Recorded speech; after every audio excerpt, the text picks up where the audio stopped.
მშვიდობის დღეს თავგადასავალი ჩემს კოლეგას, ჟურნალისტსა და ტელეწამყვანს გურამ როგავას სტუმრობს, რომელმაც რეჟიმის სისასტიკე თავის თავზე იწვია.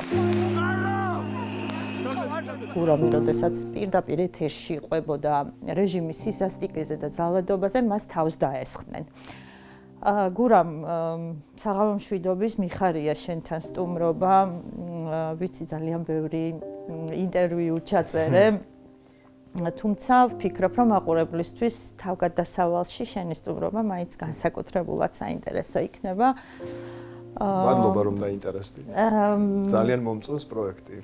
მიხარია, ძალიან მიხარია. ხო, ცოტა როცა შემეხმიანეთ კი გითხარით, რომ რაღაცნაირად ხომ არ მოვაბეზრე ადამიანებს თავი, არანაირად, იმიტომ რომ შენი ისტორია ვფიქრობ, რომ დღემდე ყველასთვის მაინც საინტერესოა. თან ამ ისტორიას არ ვყვები, როგორც ჩემს პირად თავგადასავალსაც, ხო, ეს ისტორია რო განვაზოგადოთ აჩვენებს ამ სისტემას და მის სახეს. და ამიტომ მნიშვნელოვანია ჩემი აზრით ყველას მოვუყვეთ, არა მხოლოდ საქართველოში, ხო. კი, გეთანხმები და თან შენზე თავდასხმა ყველა მაღვიქვით საკუთარ თავზე თავდასხმად, ხო? არ დარჩენილა ჟურნალისტი შემიძლია ესე პირდაპირ თქვა, ვინც თავის თავზე არ მიიღო ეს თავდასხმა. დარჩნენ. ისინი ჩვენი კოლეგები არ არიან. ხო, ეგეც მართალია. გურამ, როგორც ვიცი, თავდასხმიდან სავადმყოფომდე არ გახსოვს არაფერი. მე უკვე კადრებით აღიდგინე, ხო? თუ სწორი ინფორმაცია მაქვს. ხო, როგორ არის? კადრებით გავიხსენე, ან უბრალოდ კადრებით მგონია რომ გავიხსენე. მგონია რომ გაიხსენე. იცი რა მაინტერესებს? აი ჩემი თავი მივხვდი რომ დარტყმის შემდეგ აი პირველ რამდენიმე წუთს თუ დააკვირდებით თქვენ იქ კადრებში, ხო? მე ვერ ვიაზრებ რა მოხდა.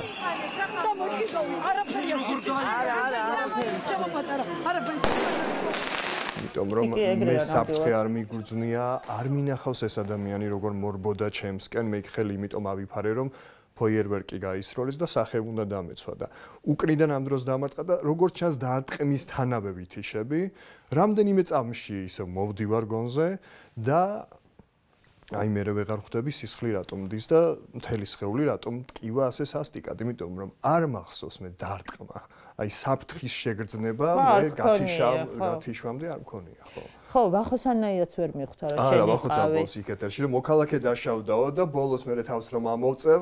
ხო, მე დაინახა რომ ხო, ანუ ყველასთვის მოულოდნელი იყო. მე იმ კონკრეტულ სიტუაციაში, იმ კონკრეტულ მომენტში საფრთხეს არ ვგრძნობდი, იმიტომ რომ იქ არ იყო ბევრი ხალხი. როგორი ვითარება იყო, იცი? რუსთაველის თეატრთან იყო ბარიკადები და თბილისი მერიოტთან იყო ცალკე ცოცხალი ჯაჭვი სპეცრაზმელების და ეგრეთ წოდებული შავი კაცუნების და აი ამ შუა პერიმეტრზე იყო თავისუფლება. და მე ამ შუა პერიმეტრით იმ მომენტში იმიტომ დავინტერესდი რომ დროდადრო ამ ბარიკადებს გამოეყოფოდა ხოლმე რამდენიმე მომიტინგე ვინც აი შიშველი ხელებით მოდიოდა ან რაღაცა დინამიკები ეკეთათ აქ ხმამაღლა და პატრიოტული სიმღერები ქონდათ ჩართული ან დროშებით მოდიოდნენ არაფერს არ აშავებდნენ და ამ დროს ეს შავი კაცუნები გამოიქცეოდნენ რაღაცა 5-10 კაცი და ამ ადამიანს ვინც ასე ხელებს აჩვენებდა 2 წამის წინ სპეცრაზმს რომ უიარაღო ვარ შვიდობიანი მომიტინგე ვარ სასტიკად უსწორდებოდნენ, ოღონდ კი არა აკავებდნენ თათია. ძირს რომ დააგდებდნენ, 10 კაცი წიხლებს უტყამდნენ. ჩემი თავდასხმა მოხდა სწორედ ამ დროს, როცა მე აღვწერდი ამას, რომ შეხედეთ რა სასტიკი მეთოდებით უსწორდებიან, შვიდობიან მომიტინგეს და აი ეს ფრაზა დავასრულე თუ არა მე ზურგიდან დაგარტყეს.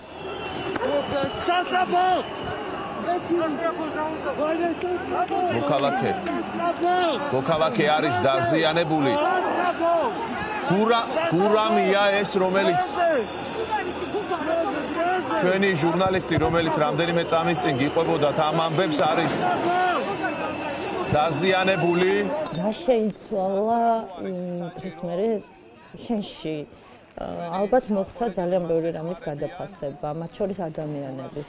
კი. ძალიან ახლობელი ადამიანების, ანუ არა მხოლოდ ჩემი კოლეგების ბჭყალებში, ვინც დღემდე ვერ ბედავს და სისტემას ვერ უწევს წინააღმდეგობას და ჩემზე თავდასხმის. რამდენიმე მომწერა და უმეტესად ხა ტელეკომპანია იმედიდან მომწერეს რაღაც სხვადასხვა პროექტებზე დასაქმებულმა ადამიანებმა და არა ნიუსრუმიდან, ხო? და ეს იყო ჩემთვის გულსატკენი. მე რაც არ უნდა ნაწყენი ყოფილიყავი ირაკლი ჩიხლაძეზე, ნინო არღლიანზე, სოფო ბერიძეზე, გიორგი ფუტკარაძეზე, გავაგრძელო შემიძლია უსასრულოდ. ასეთი რამ მათ რომ შემთხვეოდათ, აუცილებლად ამას ჯერ ერთი გავაპროტესტებდი და თუ ვინმე მომთხოვდა ფორმულას ნიუსრუმში, რომ ეს კადრი არ უნდა ვაჩვენოთ, არ ვიცი, ალბათ დავლეწავდი ნიუსრუმში ყველაფერს. ანუ მე იცი რა, ეხლა ხო პირადად შემეხნენ და აი რაღაცნაირად ისე ვფიქრობ, სანამ არ მოვა ეს ბიძინა ივანიშვილის რუსული ხელი შენამდე, სანამ აი კონკრეტულად შენ არ მოგწდება, ბოლომდე კიდე რაღაცებს ვერ იაზრებ.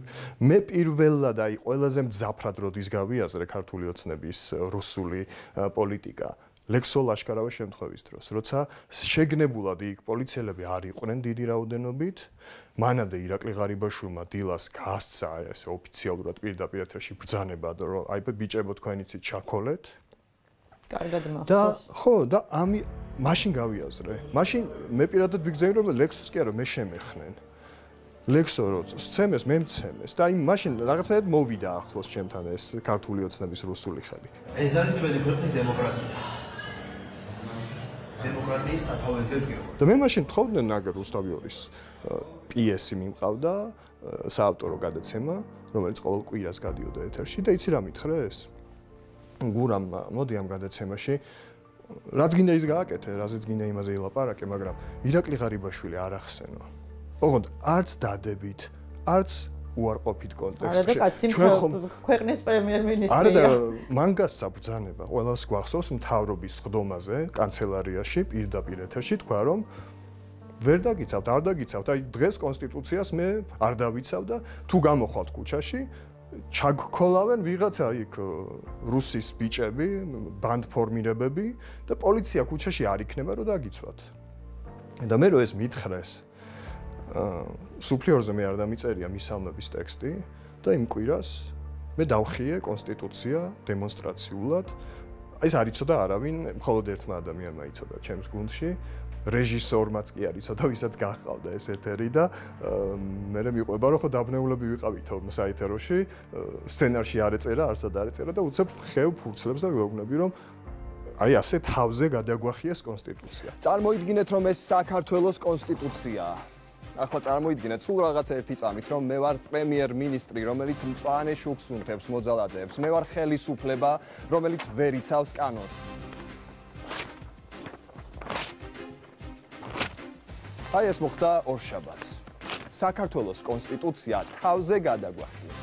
ეს ხდებოდა ლექსო ლაშკარავას შემთხვევის გამო, ხო? დაახლოებით რო შევადაროთ. იგივეა, რასაც იმედში სთხოვდნენ, უარესი კიდე. მე იმას არ მთხოვდნენ, რომ ლექსო ლაშკარავას კადრები დაგვეფარა, არ გაგვეშვა. უბრალოდ ირაკლი ღარიბაშვილი არ ახსენო. არც იმას არ გთხოვთო, რომ გაამართლე ან რაღაცა კარგი თქვა. უბრალოდ არ ახსენო რა, არ შეეხო. და იმ გადაცემაში იმდენჯერ ვახსენე, მგონი ირაკლი ღარიბაშვილი რო დათვალო, არ ვიცი, ალბათ 1000 ჯერ მაინც ვახსენე. ну ეს იყო ერთ-ერთი ბოლო გადაცემა რუსთავიორზე ჩემთვის და აი იმედის ჩემს კოლეგებს მინდა ვთხოვო და ვკითხო რა გაიძულებთ იმას რომ ვიღაცა გეუბნებათ რომ რო გავაზეთ თქვენს კოლეგაზე თქვენს ყოფილ ძველ მეგობარზე თავდასხმა დამალეთ არ გაუშვათ ეთერში და თქვენ ამას ემორჩილებით. ოღონდ ერთი და ორი ადამიანი არა მთელი ნიუსრუმი აი რანაირი სტრუქტურა არის, რითი გამოურეცხეს ამ ადამიანებს ტვინი, რომ ამაზე მიდიან. ვერ ხსნი ხო ვერაფერს? ვერ ხსნი. რა თქმა უნდა, ჩვენ მანამდე წყენები გქონდა. მე წერდი მუდმივად ირაკლისაც, იმედში ბევრ ჟურნალისტს, რომ ამას რატომ აკეთებ. და პასუხი რა იყო? რაღაც პერიოდის მერე წავშალე Facebook-დან ვუთხარი, რომ აი ჩემს შემთხვევამდე ხდება ეს ამბები, მაგრამ რაც არ უნდა ნაწყენი ვიყო, ახლა ლექსო ლაშქარობა საერთოდ არ ვიცნობდი. არც მე. პირადად საერთოდ არ ვიცნობდი. მაგრამ რა ვიცი, რაც არ უნდა ნაწყენი ვიყო ადამიანზე, როგორ შეიძლება ჩემს ჟურნალისტურ მოვალეობაზე ვთქვა უარი და ვთქვა, რომ მე დღეს ჟურნალისტი არ ვიქნები და ნუ რო გავას რაღაც შეიძლება. ხო, მე რა რომ რაღაცა მეგობრები ვიყავით ადრე. არ ვაჩვენებ, იმიტომ რომ თვის ბოლოს პრემია ხელფასი უნდა ჩამერიცხოს და მე რაღაც ეს სტატუსი მჭირდება, რომ მე რქვას იმედი ჟურნალისტი წამყვანი და ასე შემდეგ და ვიმოგზაურო რაღაც თავისუფლად და ბევრი ფული მქონდეს. ესაა მთავარი რა.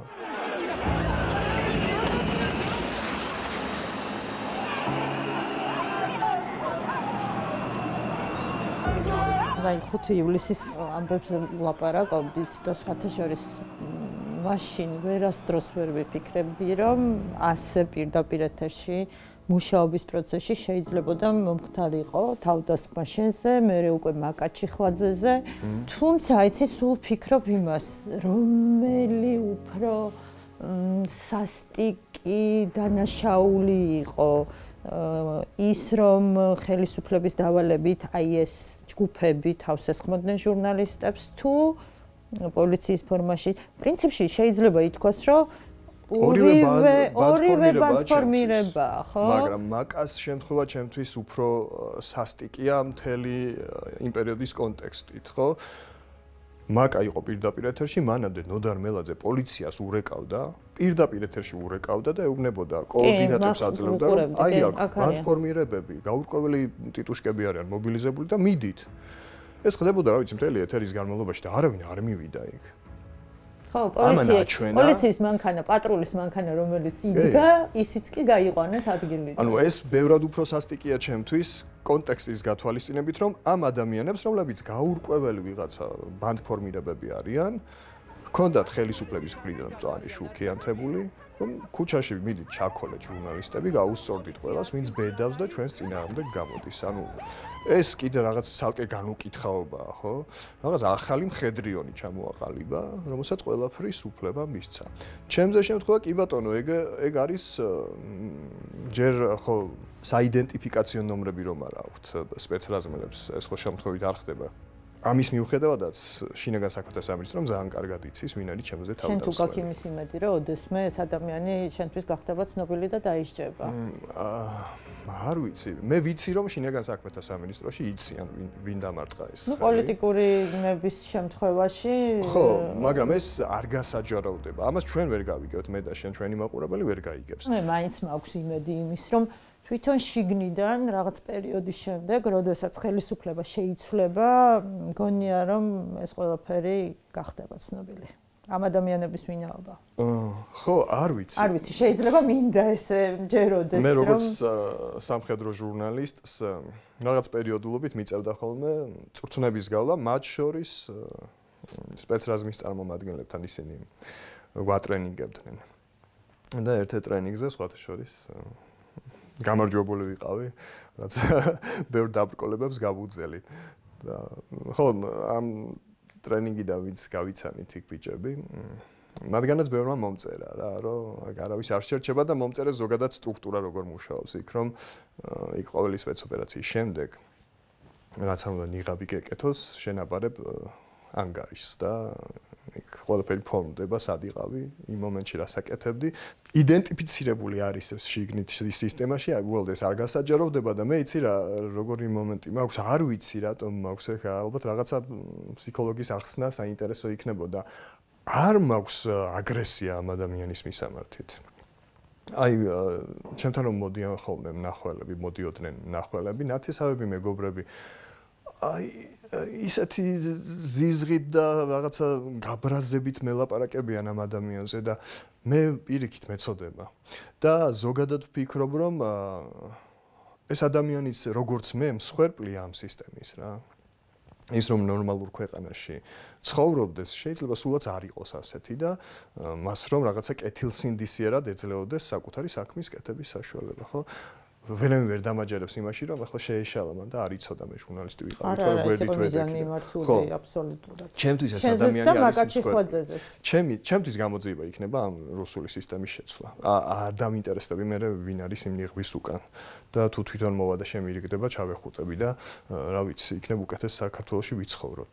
ხოთაშორის მნახველები ახსენე და ჩემზე ძალიან იმოქმედა, ემოციური იყო ძალიან შენი მეზობლების თანადგომა. კი. ეს რა ემოცია ქონდა ილივჩი უცებ ეს რაღაც პლაკატი. მე ზოგადად მიუხედავად იმისა, რომ ჟურნალისტი ვარ, ინტროვერტი ვარ და ადამიანებთან ასე ურთიერთობებში მარტივად ვერ შევდივარ და მეზობლებთანაც ეს რაღაცა დისტანცირებული ურთიერთობა მაქვს ყველასთან და ხო, ჩემზე თავდასხმა რომ მოხდა, ლიფტში რომ შემოვედი, დამხვდა ჩემი ფოტო და რაღაცა ხარდაჭერის სლოგანები ეწერა და ხელს აწერდნენ მეზობლები. ერთხელ ჩამოხია ვიღაცა. მერე შიდა ჯგუფში, Facebook-ზე შიდა ჯგუფი გვაქვს, დაწერეს რომ მაინც დაუბეჭდავთო, დაბეჭდეს კიდევ. კიდევ თავიდან შეაგროვეს ხელმოწერები, კიდევ ჩამოხია ვიღაცამ და მერე უთხარი მე თვითონ რომ აღარ გინდათ, მადლობა მხარდაჭერისთვის, ხო, არ ვიცი ვინ ხელს ამ პლაკატს რატომ ღიზიანდება, მაგრამ მეორეჯერაც ჩამოხია. კი, მეორეჯერაც ჩამოხიეს და მხარდაჭერა გამომიცხადეს, მადლობა, მაგრამ ხო აი ეგ არის რომ არიან ისეთებიც, ვისაც ჩემზე თავდასხმა გაუხარდა. ალბათ. მე Facebook-ზე ხა ტროლები იყვნენ თუ ვინ იყვნენ, არ ვიცი, მაგრამ ადამიანები კომენტარებს მიტოვებდნენ, რომ რო გავა რატო არ მოკვდი, შეგამყიდველო, შეიმის მონა, ამის მონა. ანუ არ არის აქ რაღაცა ეს მოლოდინი არ მაქვს, რომ ყველა ერთნაირად ხედავს ამ ფაქტს. ეთანხმები აბსოლუტურად, თუმცა იცი ბოლო პერიოდია ეს იმდენად ბევრი ადამიანის ამბავი არის თანაგრძნობის მეორე ადამიანის მიმართ დამოკიდებულება აი თუნდაც ბიჭი რომლის მეგობარიც დაიჭირეს და ის 10 დღის განმავლობაში მეგობარი ციხეში იყო და თვითონ ციხესთან კი საოცარი იყო მე მაინც ვთვლი რომ ჩვენ როგორც ერი შევდექით კი მიუხედავად იმ ტროლებისა თუ ვთქვათ ჩვენგან განსხვავებული აზრის მქონე ადამიანებისა სულ სხვათვისებები გამოვაჩინეთ და ალბათ აღმოვაჩინეთ კი მეც გეთახმები მე ჩემზე თავდასხმა რომ მოხდა არ ვიცი არ მოვიტყუები დღემდე ბოლომდე ვერ წავიკითხე მესიჯები სრულიად უცხო ადამიანები მწერდნენ და რაც თავია ვიდეოებს და ფოტოებს მიგზავნიდნენ რომ ჯერთი არასოდეს არ გამოსულართო ქუჩაში და შენზე თავდასხმა რომ ნახეთო აი შენს გამო გამოვედითო. საერთოდ ჩემმა ახლობლებმა ვინც აი სასტიკი კოცები არიან, მითხრეს რომ შენს გამო დღეს აქვთ გავარ, იმიტომ რომ შენ ვერ მოდიხარ. გაოცებული ვიყავი და ხო ესეც ხო ძალაა. რა თქმა უნდა. ეგ როგორ ძალას მაძლევდა, იცი? ავი ნებისმიერ მკურნალობაზე და რეაბილიტაციის კურსზე და მედიკამენტზე უფრო ძლიერია სიტყვა და ეხლა მივხვდი მაგას. რომ ასეთ მხარდაჭერას აქვს ისეთი ძალა რომ, რა ვიცი, ხერხემალი კი არა, ყველა ტკივილს გაგინეიტრალებს, კი და ეს გვაძლიერებს. მე მჯერა რომ იმ მეორე მხარესაც იმ რაღაცა შავი კაცუნების ნიღბებშიც იმალებიან ადამიანები, ვისაც ეს არ მოსწონს. რა თქმა უნდა, დაწუნებული ვარ ამაში. ხო, ამის ფაქტი ვიხილეთ უკვე ერთ-ერთი ადამიანი, ვინც ღიად ალაპარაკდა ამის შესახებ. და ჯერა რომ რაღაც საბოლოოდ მაინც იკეთე გაიმარჯვებს. ხო, არ შეიძლება რომ მარტო სხაპრებში და ფილმებში იყოს კეთილი დასასრული, ხო, რეალურ ცხოვრებაშიც უნდა იყოს happy end. გურამ დედაზე უნდა გკითხო, მაინტერესებს დედამ როდის ნახა ეს კადრები? ხო, მე დედა მირეკავდა რომ ნახა ეთერში, ანუ პირდაპირ ეთერში ნახა? უყურებდა კი პირდაპირ ეთერში. ოღონდ მე ვთხოვე მას ცოტა ხნით ადრე, რაღაცა პერიოდი 1-2 საათი არ ვიყავი ეთერში და ვენაცნობოდი თქო სხვადასხვა ჟურნალისტები ვიყავი და რაკენი ვერ გხედავ ეთერშიო, წახვედი სახლში და მოვატყუე რომ კითხო. ნუ ეხა კარგად მიცნობს ამდენი წელია, რამდენი ომი რა უბედურება გამომივლია და პირველი ტყუილი არ იყო. მიხვდა როგორც ჩანს, არ დაიძინა და უყურა. იყო სახლში მარტო ჩემი ძმა მეზობლად ცხოვრობს. ჩემი ძმისშვილი დედა ჩემთან არის მეორე სართულზე ეძინათ და მარტო უყურა თურმე ადგა ფეხზე და ტელევიზორს უყუროდიო რომ გამოიძახეთ სასწრაფო რატომ არ არის და ტელევიზორს ველაპარაკებოდიო რა. რაც თავარია ხო არც ჩემი ძმისშვილი არ გააღვიძა რომელიც მეორე სართულზე იყო სახლში არც ჩემს ძმასთან არ წავიდა დილა იყო და მომერიდაო აი მარტო რომ გადაიტანა ეს ამბავი ამაზე ძალიან ბრაზდები ერთადერთი მე ჩემი დისთვის დაურეკავს ვინც თბილისში ცხოვრობს რომ სად არის მოიკითხე რა ხდება როგორ არის და მეორე დღესვე ჩამოვიდა დედა ჩემი ხო სამწუხაროდ შეჩვეულია ჩემგან ეგეთ ნერვიულობას თუმცა ხა დედისთვის ამ კადრების ყურება პირდაპირ ეთერში ნუ არ ვიცი. ხო, აი რომ უყურებთ ხოლმე რაღაცა პრომოში გადის ფორმულაზე ჩემი კადრი და ტელევიზორს ერთად როცა ვუყურებთ და შემთხვევით ნახავს, სვაი ვაკვირდები რომ აი ესე აკეთებს ან გაიქედება. არ შეუძლია კადრის ყურება და ხმასაც კი ვერ უსმენს. აი თუ აი რაღაცა ეგ ვიდეო თუ ეთერში გამოჩნდა, შეტრიალდება ან სადმე გადის, იმიტომ რომ ხო ძალიან რთულია მისთვის რა. აუცილებლად უნდა გკითხო ოჯახზე, იმიტომ რომ ვიცი რომ 10 წლის იყავი, როდესაც მამა გარდაიცვალა და რაღაცა დედა იყო, არ ვიცი, თან 90-იანი წლები რაღაცა გაჭირვება, მთელ ქვეყანაში გაჭირვება იყო, ნუ ზუგდიდშიც ცხადი არ იქნებოდა იმ პერიოდში. ზოგადად ზუგდიდში ჩვენი უბანი ერთ-ერთი მდიდრული უბანი იყო, აი მხედრიონი რომ მოვიდა, რომ მოაყენეს სატვირთო მანქანები. პირველი იყო ჩვენი ქუჩა, სადაც მართლა სატვირთო მანქანები მოაყენეს და დაცალეს ავეჯი იყო ეს თუ აი რა ვიცი თეთრეულიც კი არ დატოვეს სახლებში. პოლიციის უფროსი იყო ჩემი გვერდითა მეზობელი და აი რაღაცა ესეთი დიდარი სამეზობლო გქონდა, რომელიც აი ერთ დღეში გაღატაკდა. და ხო ჩვენს მათ შორის ძალიან რთული პერიოდები გამოვიარეთ. სანამ მამა ჩემი ცოცხალი იყო, რა თქმა უნდა, ეგ რაღაცა მცირე ბიზნესი იქნებოდა თუ რა რაღაცებს ფაფხურობდა. და ხო 10 წლის ვიყავი, როცა გარდაიცვალა, ძალიან მტკივნეული ისტორია, იმიტომ რომ სკოლაში ვიყავი იმ დღეს. და აი რაღაცნაირად აი შემიჩნდა სხეულში რაღაცა შფოთვა. არ ვიცი რა იყო ეს რაღაც აი ვერ ვეტეოდი ჩემს ხელში და მასწავლებელს ვთხოვე რომ გამიშვი სახლში თქო ცუდად არ თქო. ონ უმიზეზოდ. არ ვიცი აი რაღაცა ამის მერე თითქოს აი წინად გრძნობის რაღაცა ჩვენ მიერ არახილული ძალების მჯერა.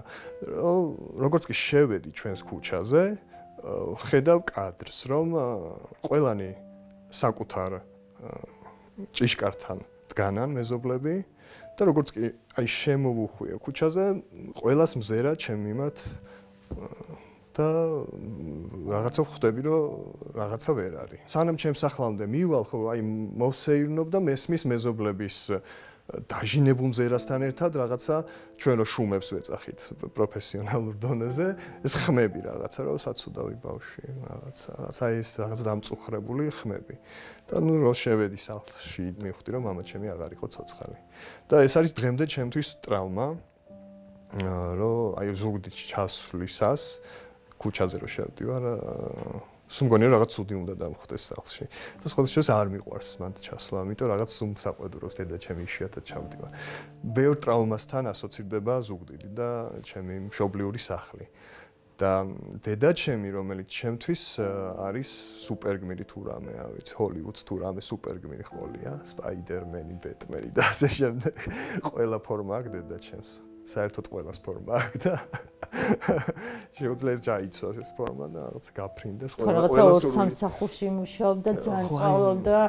რაღაცა შეუძლებას გაგიჩენს. ხო, რაღაცა არაფერი არ მოგკლებოდათ და ხო, თან იცი რა, ძალიან ახალგაზრდა გათხოვდა 16 წლის იყო და რაღაცა მამა ჩემმა რომ მოიყვანა სახლში, სახლის მშენებლობის პროცესი იყო და ერთად რაღაცა ააშენეს ეს სახლი, ერთად შეექმნეს.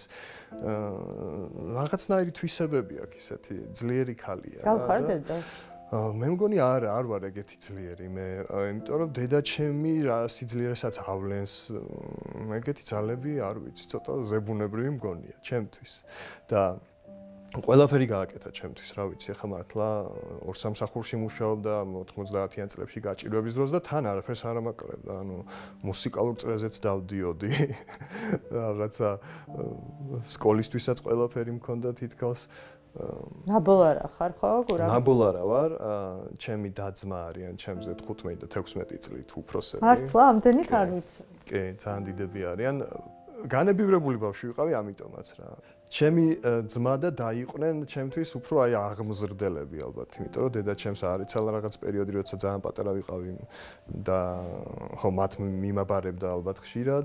და უფრო აი ჩემდას აქვს რაღაცა დედობრივი ინსტინქტები ჩემ მიმართ, როცა სტუდენტი ვიყავი, რაღაც პერიოდი ერთად ცხოვრობდით ბინაში აქ და რაღაცა სულ ფიქრობს რომ ბავშვი ვარ, აი მისთვის არ ვიზრდები რა, რაღაცა სულ ესე დედობრივი რაღაც მომენტები აქვე ცხოვრობს და სამსახურში რომ ვარ, დღეს რომელზე ამთავრებ სამსახურს მეუბნება და მეკითხება ხოლმე რაღაცა 10-ზე, კარგი ღომი მოგიტანე, შეგიფუთებ და ხვდება და ასე. ზოგჯერ მოაქვს ხოლმე რაღაცები. დედაჩემი იყო ბაგაბაღში, აღმზრდელი იყო. აი ყველგან მანებიურებდნენ რა, მის გამოც ბაგაბაღში ბევრ რამეს მითმენდნენ, აი რაღაცა ძალიან პრეტენზიული ბავშვი ვიყავ, ცუდი ბავშვი. ვიდრე მამაჩემი გარდაიცვალა, ვიყავი ჭირვეული ბავშვი, გათამამებული.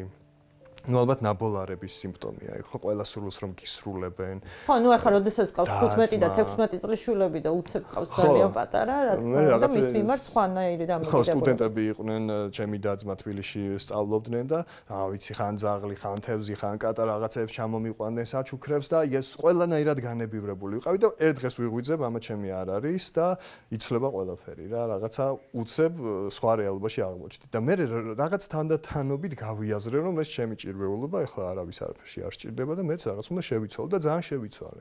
მეზობლები დღეს აი მეუბნებიან რომ ძალიან გვიკვირსო შენი ტრანსფორმაცია, იმიტომ რომ აი რაღაცა ხულიგანი რაღაცნაირი, აი ძალიან ჭირვეული და ესეთ პრეტენზიული ბავშვი ვიყავი. და სულ რაღაცას ვაპროტესტებდი. აი მე რაც უსამართლოდ მიმაჩნდა, აი მეზობლები მყავდა საშინელ დღეში ჩაგდებული. ერთხელ რაღაც მეზობელმა მისაყვედურა მე ჩავთვალე რომ რაღაცა არ ქონდა ამის უფლება და უსამართლოდ მომექცა და რაღაცა კენჭები დავუშინე მის ფანჯრებს და ჩავუმსხვრიე. მეც საერთოდ ბაღი გავუნადგურე, გადაუჩეხე. ანუ ესეთი მავნე ბავშვი ვიყავი. და არაფერს არ გეუნებოდა, აი თქვა გასჯა გაბრაზება. მაგრამ მაინც აკეთებდი. მაგრამ მე რაღაცა მაინც ეს უსამართლობა, ეს როგორ გაბედეთ და მე რაღაცა პატარა ჭინკა ყველაფერს ასე რაღაც რადიკალური მეთოდებით ვაპროტესტები და მე უკვე შევიცვალე, ძალიან შევიცვალე. და მე უკვე მივხვდი რომ მაგალითად დედაჩემს გვერდში დგომა სჭირდებოდა და ხო დედაჩემაც ხა ყველაფერი გააკეთა ჩემთვის. შენი პირველი სამსახური თუ არ ვცდები იყო 15 წლის ასაკში რადიო ევრაზიაში რასაკეთებდი? DJ ვიყავი. DJ იყავი. სულ მინდოდა ჟურნალისტიკაზე სწავლა, მაგრამ ნუ იმ პერიოდში 90-იანებში როგორც აი მაშინ აქვე გკითხავ ხო? აი ეს ჟურნალისტობა მიგინდოდა. რამე ფაქტს უკავშირდება ვთქვათ ეს ან რომელიმე კონკრეტულ ჟურნალისტს თუ აი საიდან გაჩნდა ინტერესი ამ ჟურნალისტიკის მიმართ? ხო, არ ვიცი, აი რაღაცა ალბათ ხასი ახლა ამ ჩემი თავდასხმის შემდეგ რამდენიმე ლექციაზე მიმიწვიეს და ბავშვებსაც ვეკითხებოდი, რომ აი რატო გადაწყვიტეთ ჟურნალისტიკა და ასე შემდეგ და ზოგიერთი ამბობდა, რომ ცნობილი მინდა გავხდე. ჩემი სახე მინდა რომ ეკრანზე ჩანდეს და გულში ფიქრობდი, რომ რატო უნდა იყოს ეს შენი მიზანი. და ჟურნალისტიკა ეს ხომ არ არის პროფესია, რომელსაც ჩვენ ვირჩევთ იმის გამო, რომ უზრუნველი ცხოვრება გქონდეს, მაღალი შემოსავალი გქონდეს პირიქით. ჩვენ ქვეყანაში. ჩვენს პრობლემებს აღარ მოვყვებით, ხო შეიძლება რამდენიმე თვეს ხელფასი ვერ აიღო ისე იმუშავა, მაგრამ მაინც ბედნიერი იყო. და ეს არის მოწოდება. ხო, და ძალიან უნდა გიყვარდეს. არ ირჩევენ თუ ამის მოწოდება არ გაქვს, თუ ამის არ გჯერა და თუ ამ პროფესიის მისიის არ გჯერა, ხო? და ჩემი მისია ეგ არის ახლა. ძალიან მეუხერხულება, რომ ამ დღეებში სულ ჩემს თავზე ვლაპარაკობ და ჩემი მისია როგორც ჟურნალისტის არის ხალხის ჩვენი მაყურებლის პრობლემებზე ლაპარაკი და რაღაცა შუამავალი უნდა ვიყოთ და ვიყვიროთ რაღაცა, აი ხმამაღლა მოლაპარაკეთ დღეს რომ აქციებს არ გახსოვს ზუსტად რატო გაგიჩნდა ინტერესი ხო? თუ გახსოვს? ხასიათის გამო ალბათ ეგეთი ხასიათი რაღაც სულ ვაპროტესტებდი რაღაცას, აი სამეზობლოს მოდელი რომ ავიღოთ, მეზობლებიც მეუბნებიან, რომ აი გვეგონაო რომ ალბათ ხო ჟურნალისტი იქნება რაღაცა ამ მიმართულებით, რომ სულ რაღაც პროტესტი ქონდა უსამართლობაზე. და მე იყო გიორგი სანაიას მკვლელობა და ძალიან განვიცადე და ეს იყო ჩემთვის როგორი მუხტის რაღაცა ახალი შემართების მომცემი, იცი რომ აი მე აუცილებლად უნდა ვიყო ჟურნალისტი და უფრო ამან მომცა საბოლოოდ გადაწყვეტილების მიღების შესაძლებლობა გიორგი სანაიას მკვლელობამ. ისევ აი ამ უსამართლობის განცდის გამო, რომ ხო და ამას ვამბობ ხო, როცა მით უმეტეს ახლა ამ ქვეყანაში ხომ ყველა ვიაზრებთ რომ სამიზნე ხარ საფრთხის ქვეშ ხარ, რატომ დაიჭიო ჟურნალისტიკა, მაგრამ ამ პროფესიას აქვს თავისი მისია და მართლა მოწოდება. ეს ჟურნალისტი ვერ გახდები და არ გახდები რაღაცა კეთილდღეობების მიღების გამო. ახლა მაინც ნიუსრუმში, იმედის ნიუსრუმში თუ არ გინდა მუშაობა, ხო? უნივერსიტეტის ჟურნალისტიკის ფაკულტეტი დაასწავლე. და ხო, გულწრფელად 90-იან წლებში ძალიან რთული პერიოდი იყო. მე ახლა რაღაც პრაქტიკა გავიარე რადიოში ზუგდიდში, სადაც მე-9 კლასიდან მივედი სამუშაოდ, იქაც არ მიღებდნენ ბავშვის ხმა გაქო და არ ვნებდებოდი ყოველდღე მივდიოდი, რომ აი იქნება უცეთ ჩასი და ბოლოს მობეზრდად და კარგი ჯანდაბას მოდიო. და ის პრაქტიკაში რომ მომეწონა ეს ჟურნალისტიკა, რა, მაშინ DJ ვიყავ, ახლა რაღაც სიმღერებს უძღვნიდნენ ერთმანეთს, რა, Britney Spears-ის სიმღერას უძღვნიდნენ რაღაცას და მიხაროდა. და ნუ აი მიკროფონთან კომუნიკაცია იქ რაღაცა კოლექტივი უკვე მე-9 კლასიდან რო ხვდები რაღაცა კოლექტივი და ჟურნალისტებიც ხო რაღაც სხვანაირები ვართ და მომეწონა ამ ადამიანებთან ურთიერთობა. აი ახლა პირველი არხის რეპორტიორი ანატო ბერულავა იყო იქ და რა ვიცი აი მასწავლეს ბევრი რამე და მე უკვე რომ წავედი ჩასაბარებლად სკეპტიკურად იყო მათ შორის ჩემი ძმაც და ბევრი ჩვენს ირგვლივ რომ შენ ახლა იქ ჟურნალისტიკაზე ვინ ჩაგაბარებინებს იქ რაღაცა 90-იანი წლები ის გავლენა იყო 2002 წელია როცა ვაბარებდი და ყველა მეუბნება რომ იქ უნდა ჩააწყობული უნდა მიიტანვან ნაცნობი უნდა ყავდეს და რომც ჩააბარო ჟურნალისტიკაზე და ჯანდაბას დაამთავრო აი რომელ ტელევიზიაში ვინ მიგიღებს იქ თავისი კლანები აქვთ და რაღაცა და აი ეგ განწყობა იყო და მე ვამბობდი რომ არა რატო ვიმუშავებ და ჯერ ერთი ტელევიზიაში მუშაობა არასოდეს არ მინდოდა რადიო იყო ჩემთვის ყველაფერი და ჩემი ოცნება იყო რომ ფორტუნაში უნდა ვიმუშაო. მაშინ ფორტუნა იყო აი ძალიან პოპულარული და სხვადასხვა პირველივე კურსზე რომ ჩამოვედით TSU-ს მე-6 კორპუსში კედელზე იყო გაკრული რომ ფორტუნა ეძებს ჟურნალისტებს და წავედით მთელი ჯგუფი და აგვარჩიეს მე და ნოდარ მელაძე. ნათია ბანძელაძე და ნანა მამაგულიშვილი იყვნენ მაშინ და ასე და აღმოჩნდა რაღაცა, ხო, ჩემი ოცნება ავისრულე პირველივე წელს. და რაც შეეხება ჩაბარებას, არ ვიყავი მზად. ზოგადად სკოლის დამთავრების შემდეგ მივხვდი, რომ უფრო უმეტი უნდა მესწავლა, მეკითხა. სკოლაში ცოტა ზარმაცობდი კი არა და ზარმაცობდი. ხო, ესეთი განებივრებული ბავშვი იყავი. ზოგიერთი მასწავლებელი სიმღერის მიწყნის საფასურად მიწერდა ნიშნებს. რადიოში მოძღვნიდი ხოლმე. და გვიან მივხვდი, აი უნივერსიტეტში რომ ჩავაბარე გაჭირვებით და რაღაც გამართლებით, იმიტომ რომ მაშინ გემახსოვრება, არ იყო ეროვნული გამოცდები, ჟურნალისტები პირველ მისაღებ გამოცდაზე რამდენიმე სავარაუდო თემიდან ირჩევდნენ მისთვის სასურველს. და მე ავირჩიე წერილი პრეზიდენტს. ხო, ეს ცნობილი ფაქტია, რომ ძალიან ესეთი კრიტიკული. ხო, მე გულობყვილად რაღაცა ეს ჩემი პროტესტები თუმცა ძალიან დიდი გავლენა იქონია გამომცდელზე, მასწავლებელზე. კი, მთავარი იყო ეს, რომ ეს როგორ გაბედა ამ ადამიანმა, რატომ დაწერდა გიორგი სანაიას მკვლელობა იყო ამ თემაში ერთ-ერთი უმნიშვნელოვანესი, რის გამოც მე გადავწყვიტე ჟურნალისტიკა ყოფილიყო ჩემი არჩევანი. და ხო, ოღონდ იცი რა მომენტია, ალბათ მე რომ იქ მცოდნო და ვინ იყო დეკანი ჟურნალისტიკის ფაკულტეტის შევარნაძის ძმაკაცი, ხო, რაღაცა ნუგზარ პოპხაძე, შეიძლება რაღაცებზე შემშინებოდა და მე ფიქრა როგორც ბავშვს, ხო, რომ რაღაცა ხამას თუ დავწერ, შეიძლება ეს დავიბლოკო და არ მიმიღონ. შეიძლება ბევრმა ასე იფიქრა. მე თამამად დავწერე, რასაც ფიქრობდი იმ მომენტში. და აი მეორე დღეს უკვე მე შემდეგ გამოცდაზე რომ მივედი, როცა ვრეგისტრირდებოდი, რეგისტრატორმა მითხრა ერთი წამით და ვიღაცებს ეძახის, აი ეს არის მოვიდა როგავა და ესეთი დაჩვენებენ კომისიის წევრები მოვიდნენ და შენ ხარ როგორ კი ეს ამ თემის ავტორი კი. რაღაცა მოკლედ ეს თემა გახდა ჩემთვის როგორ თქვა, ბილეთი. თავარი ბილეთი სხვა გამოცდებზე, იმიტომ რომ მე თვითონ მკითხეს კომისიის წევრებმა, თვითონ ნუგზარ პოპხაძემ, მზად ხარ გამოცდებისთვის და მე გულწრფელად ვუთხარი, რომ მე არ ვარ ესეთი შეძლებული ოჯახიდან, რეპეტიტორებთან ვერ დავდიოდი, სკოლაში რაც მასწავლეს, ეს არის ჩემი ცოდნა. და ასე შემოვყვა რაღაცა ყველა გამოცდაზე და უთხრა, რომ ეს ის არის იმ თემის ავტორი როგავა და რაღაცნაირად მეხმარებოდნენ ყველანი. ოღონდ რომ ეკითხებოდნენ სახლში ვინ გეხმარება, რა ხდება, რა. არ ვიცი, ვიღაც კაცი მეუბნები რა, არ ვიცი. ხო და ასე გავხდი ჟურნალისტი და მაშინ მითხრეს კომისიის წევრებმა, რომ ჟურნალისტის მთავარი თვისება ეს არის და მთავარი, ასე ვთქვათ, ღირსება, რომ არ შეგეშინდეს, უშიშრად გამოთქვა შენი აზრი და ასე გააგრძელე. და მე რომ ვუთხარი მათ, რომ აი მადლობა როგორ გადაგიხადოთ, ხო, აი მე შეიძლება ვერ ჩამებარებინა ამ ფაკულტეტზე, თქვენ რომ არ დამხმარებოდი და მათ მითხრეს, რომ ჩვენ არ გვჭირდება შენი მადლობა. აი შეინარჩუნე ეგ განწყობა, ეგ ხასიათი და სხვებს დაეხმარა, ვინც შენთან მოვა დახმარების თხოვნით. ეგ იყო მათი სიტყვები, რაც აი ჩემთვის აი მართლა რაღაცა მთელი ჩემი ცხოვრების ამოცანაა. რამდენიმე დღის წინ ჯერ კიდევ ისმოდა სროლისა და აფეთქების ხმები და ისევე როგორც ახლა მთელი ღამის განმავლობაში ისმოდა სროლისა და აფეთქების ხმები. ინტენსიურად მიმდინარეობს დაბომბვა ჰამასის მხრიდან. გურამ, როდის მიიღე გადაწყვეტილება იმის, რომ უნდა წასულიყავი სამხედრო ჟურნალისტიკაში, გემუშავა, რა ემოციაა ის?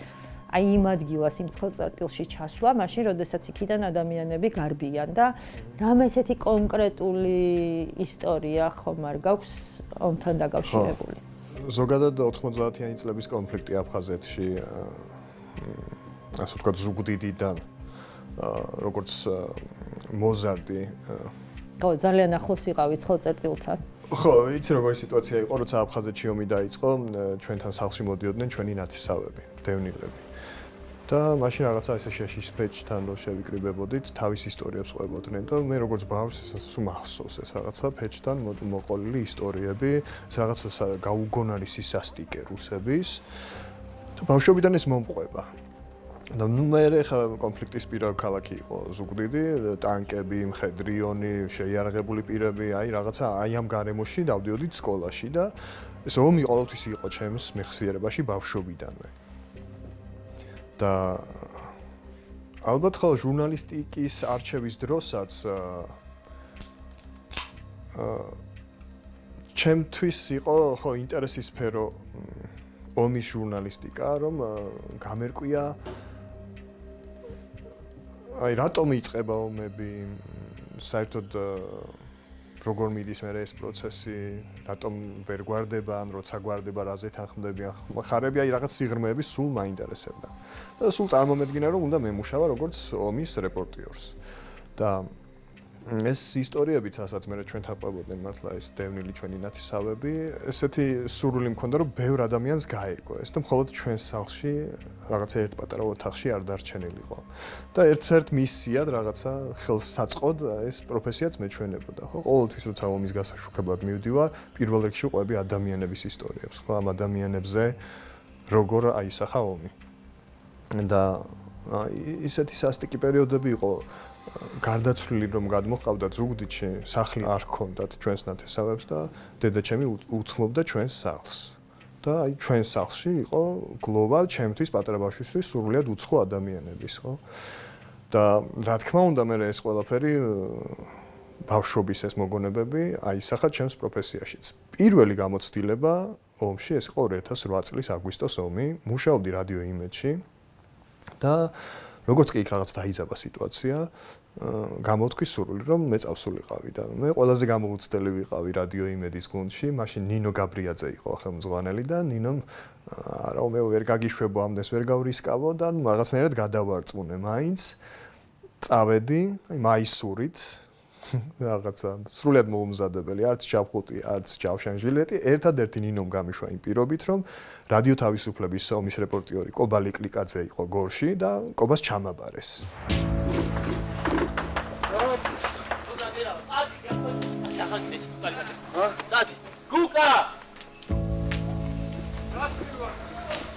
ყველაზე სასტიკი მომენტი იყო, როცა გორში დაიწყო სამხედრო დასახლების დაბომბვა და ჩვენ იმ მომენტში იქ აღმოჩნდით. მივედით იქ, ვიღებდით მოსახლეობას, წერდით უпростоრად და ამ დროს გადმოიფრინა რუსულმა მოიერიშემ და ჩამოყარა ბომბები. ჩვენ ვართ ეზოში.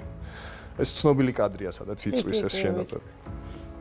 და მე სრულიად გაოცებული, გაშეშებული ყველა ადამიანი შოკს გამოხატავს თავისებურად და მით უმეტეს როცა გამოცდილება არა გაქვს გავძეგლდი ვერ მოძრაობ და ვხედავ ჩემი ირგვლივ მართლა აი რაც ფილმში მენახა მანამდე მხოლოდ ხელი, ფეხი, ადამიანების ნაწილები, აი რაღაცა ნაფლეთები არის ჩემი ირგვლივ. ვერ ხვდები მე საერთოდ როგორ გადავჭი ცოცხლამდე. ამ ყველაფერს ვუყურებ. ვერ გავბივარ. აი უბრალოდ გავარ, აი რაღაც სასწაულებრივად გადავჭი ამ ამბავს და კობალი კლიკაძემ ასე ეს ძეგლი ამიღო და სადღაც სადარბაზოში შემიყვანა ჯერ და მე ეს ვიპოვეთ სარდაფი და სარდაფში ვიმალებოდით სანამ ეს არ დასრულდა ეს იერიში.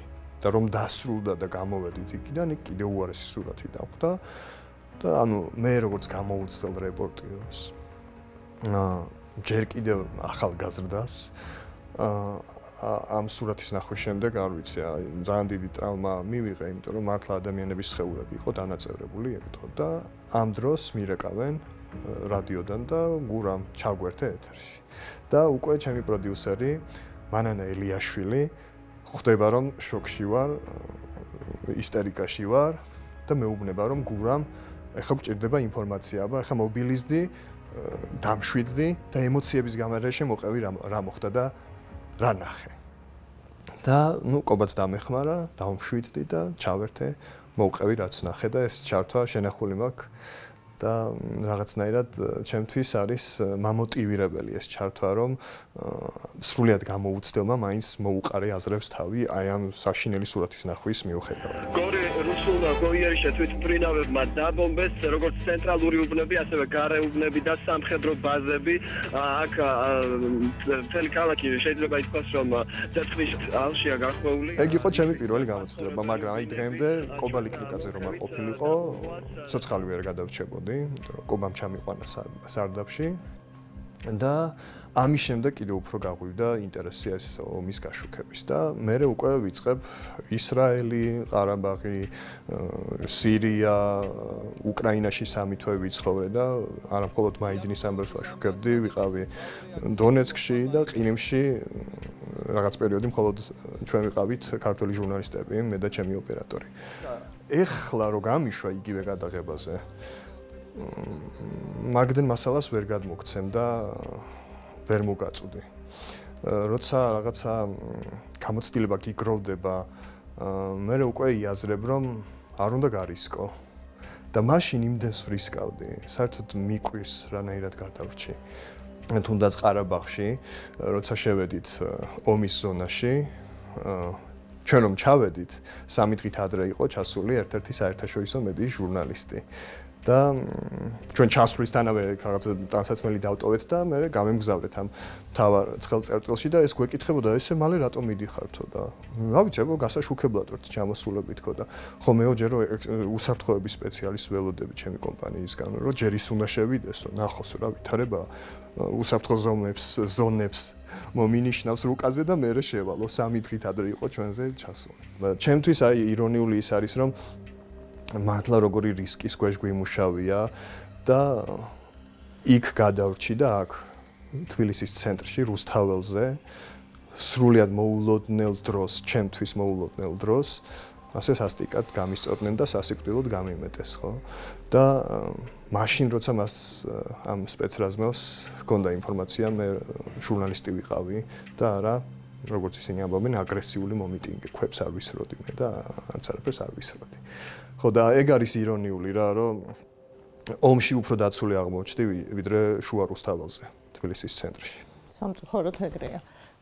გურამ რაღაცნაირად ყველა ხელისუფლების დროს გარკვეული ფორმით ცდილობდნენ გაეჩუმებინათ ჟურნალისტები და შეეშალათ მათ საქმიანობაში ხელი. ჩვენ ის თაობა ვართ ჟურნალისტების, ვისაც ბევრი რამ გვაქვს გამოვლინილი, მათ შორის 7 ნოემბერი, რომელთაც ბოლო პერიოდში ისეთი ადამიანები სპეკულირებენ, საერთოდ რომ 7 ნოემბერთან შეხება არ ქონიათ. და აი ეხა სულ ბოლო ამბავია მზია ამაღლობელი, რომელიც შიმშილობს, აქვს გარკვეული ქრონიკული დაავადებები და დღემდე არ ვიცით რა მდგომარეობა აქვს მას. ხო? ხო, ეს შემთხვევითობა არ არის, რომ მზია გისოსებს მიღმა არის და სრულად არაადეკვატური სასჯელი ემუქრება, ხო? იქ რაღაცა პროპაგანდა მხოლოდ იმ კადრს აჩვენებს, სადაც სილა გააწნა პოლიციელს და სილის გაწნაც მე მგონი არ იყო ეს იყო აი რაღაცნაირად. ხო, რაღაცა და ჩვენებაში რას წერს პოლიციელი, იცი, რომ ტკივილი განიცადა და სიწითლე აღენიშნებოდა და ეს არის ორმაგი სტანდარტი. ჩემზე თავდასხმის საქმეზე 2 თვეზე მეტი გავიდა და ვერ მივიღე გამომძიებლისგან პასუხი, სათვალთვალო კამერები ამოიღეს თუ არა, ვინმე გამოკითხეს თუ არა და მეორე მხარეს გვაქვს რაღაცა ყისიერი რეაგირება, ხო და არაადეკვატური სასჯელი იმის გამო, რომ პოლიციელს კი არა მილიციელს რაღაცნაირად მიუთათუნა სახეზე. ჩვენ მილიცია გვყავს დღეს ხო? კი, დღეს მილიცია ახლა აქ რომ ჩემს სახლში შემოვარდეს რამე ბანდფორმირება და 112-ში არ დავრეკავა, დამატებით ბანდას არ გამოვიძახებ. არ ვენდობი პოლიციას და ეს არ არის ჩემი ბრავი. არც მოვიდნენ საქმეც მაგაში. ერთი არც მოვლენ, ან მეორე დღეს მოვლენ, მაგრამ იქამდე მივედით, რომ ჩვენ ვცხოვრობთ ქვეყანაში, სადაც პოლიცია გვირტყამს, სასიკვდილოდ გვიმეტებს, სადაც მერე გამოძიება ჩვენს საქმეებზე არ შედგება. არავის არ გამოკითხავენ, ჩვენზე თავდასხმის პერიმეტრიდან სათვალთვალო კამერების ჩანაწერები გაქრება, წაიშლება და ასე შემდეგ. და ასეთ ქვეყანაში, სადაც პოლიცია არის, ბანდფორმირება, რანაირად შეიძლება, ხო? რამე სამართლიანობაზე ვილაპარაკოთ.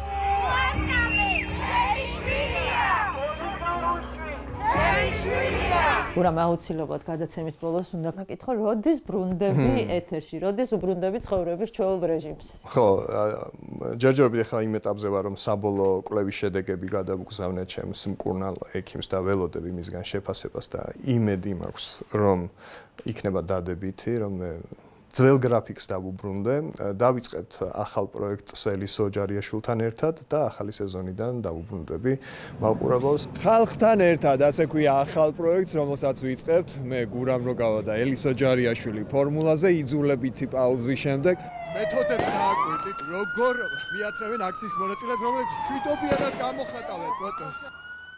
ახალგაზრდების დასახიჩრება, მათ შორის ჟურნალისტების, ვისი ბრძანება? თქვენ გამოგიტანათ განაჩენი საზოგადოება. ძალიან მამხნევებს ყველა ზარი, ყველა წერილი, რომელსაც ვიღებ, ჩემთვის სრულიად უცნობი ადამიანებისგან და მართლა მაძლიერებს თუნდაც აი აქციაზე რუსთაველზე რომ გავდივარ და ამ ადამიანების შემართება. არასოდეს ესეთი მოტივირებული არ ყოფილვარ, რომ ჩემი საქმე ვაკეთო. და ჩემს კოლეგებზე თავდასხმის მიზანი რა იყო, რომ ჩვენ შეგვეშინდეს, გავჩუმდეთ და არ გამოვიდეთ სახლიდან და მიიღეს საპირისპირო შედეგი. რაც უფრო სასტიკი მეთოდებით გაგვისწრებდებიან, ვიდრე ცოცხლები ვართ, უფრო მეტად გავძლიერდებით და უფრო მეტ საქმეს გავაკეთებთ. იმიტომ კი არა, რომ უშიშრები ვართ, ძალიანაც მეშინია. ასე არასოდეს შემშინებია, როგორც ახლა მეშინია. მაგრამ ამ შიშმა მე არ უნდა დამაფრთხოს ისე, რომ დავთანხმდე რუსულ რეჟიმში ცხოვრებას. თუ ახლა გავჩუმდებით, ვიცხოვრებთ ერთი ადამიანის ქვეყანაში, ჩავთავთ ტელევიზორს და ვუყურებთ ერთი ადამიანის მიერ არჩეულ ნიუსებს და რაღაცნაირად ამისთვის მადლობელი უნდა ვიყოთ. ვიქნებით ღარიბები, ღატაკები, უბედურები, მაგრამ გვეტყვიან, რომ სამაგეროდ ომი არ არის და ამას უნდა შევეგოთ და ყველაფერი კარგადაა. და მე ესეთ ქვეყანაში არ მინდა ცხოვრება. კი, მეშინია, მაგრამ თან ვიაზრებ, რომ თუ ამ შიშმა ჩვენ უარი გვათქმევინა ჩვენს პროფესიაზე, ნიშნავს, რომ ცხოვრობთ რუსეთში. რა ვიცი, ამაზე დაფიქრდეს ჩვენი მაყურებელი, რაზეა თანახმა. და იმაზე დაფიქრდეს, რომ მათ შვილებს სულაც არ არის უტრირებული, ადრე თუ გვიან მოუწევთ პუტინის ჯარში გაწვევა, რა ვიცი. ძალიან ახლოა იქ.